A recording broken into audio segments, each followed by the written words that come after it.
You ever get that feeling that you're meant to be part of something bigger? Something that could actually change the world? Well, today we're going to dive into an invitation to do exactly that.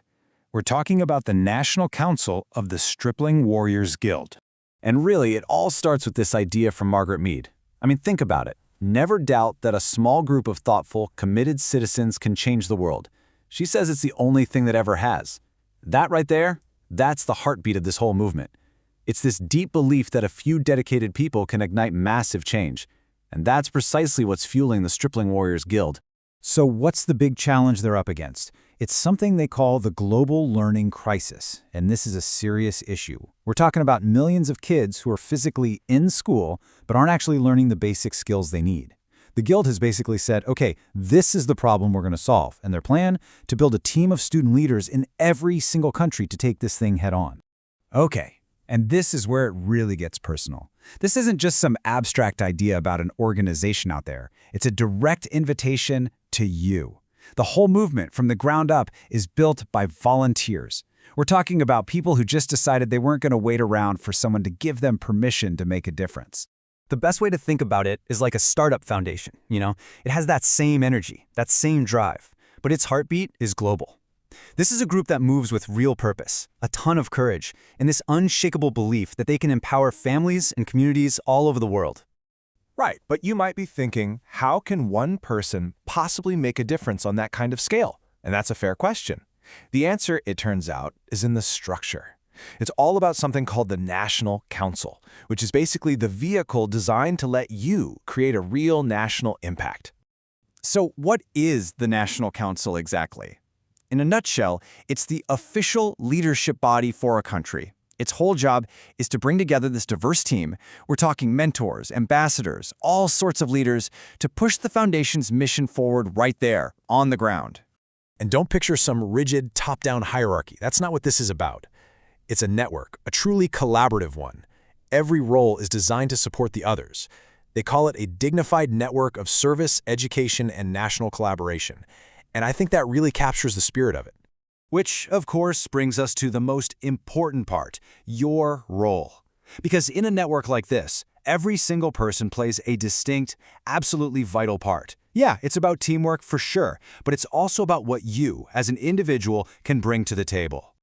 Okay, so let's quickly break down what these roles look like. You've got the national mentor, who nurtures and strengthens the interns. The ambassador's job is to expand the network across the country. The organizer? Well, they organize the local chapters.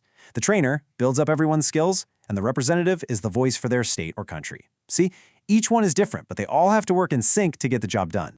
And when you do join, you receive this, a commission of appointment. And listen, this is way more than just a piece of paper. It's a formal, official recognition of your role. It's a symbol that says, we trust you. And by accepting it, you're saying, I'm ready for this responsibility.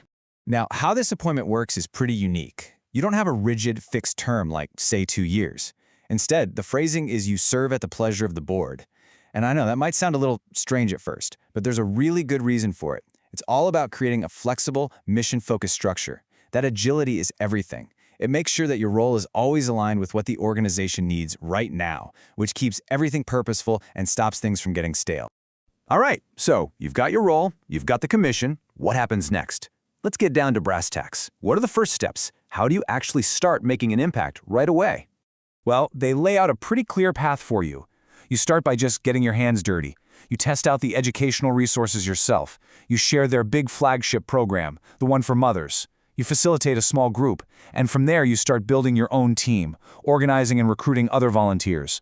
These aren't just ideas. They're real, tangible actions that bring the whole mission to life. And you know what makes this whole thing so accessible? It's their core belief. They care about your drive, not your schedule. So you can forget about thinking you don't have time. You can serve part-time, you can do it remotely, you can work on a project-by-project basis, whatever actually fits into your life. And that really brings us to what might be the most powerful part of this whole invitation.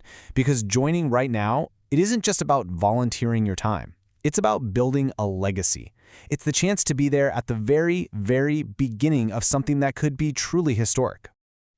This call to action, it's really for a specific kind of person. If there's someone who sees a problem and your first instinct is, how do we fix this? If you're a mover, a shaker, a builder of things that actually matter, then this is your arena. This is your stage. And let's be clear, this is framed as so much more than just volunteering. This is an invitation to step directly into the founding history of a global movement. You're not just helping out, you're helping build. And think about how personal that legacy is. Your name, your work, your unique fingerprints are going to be woven into the very fabric of this story for years and years to come. Just imagine for a second, years from now, when this thing is a massive global effort, future teams are going to look back at how it all started. They'll point to the names of the founders and they'll say, they were there. They were the ones who got this whole thing off the ground when it was just an idea. And so that really just leaves us with one final question. It's a question for you to really think about as you consider this call to action. What will your legacy be?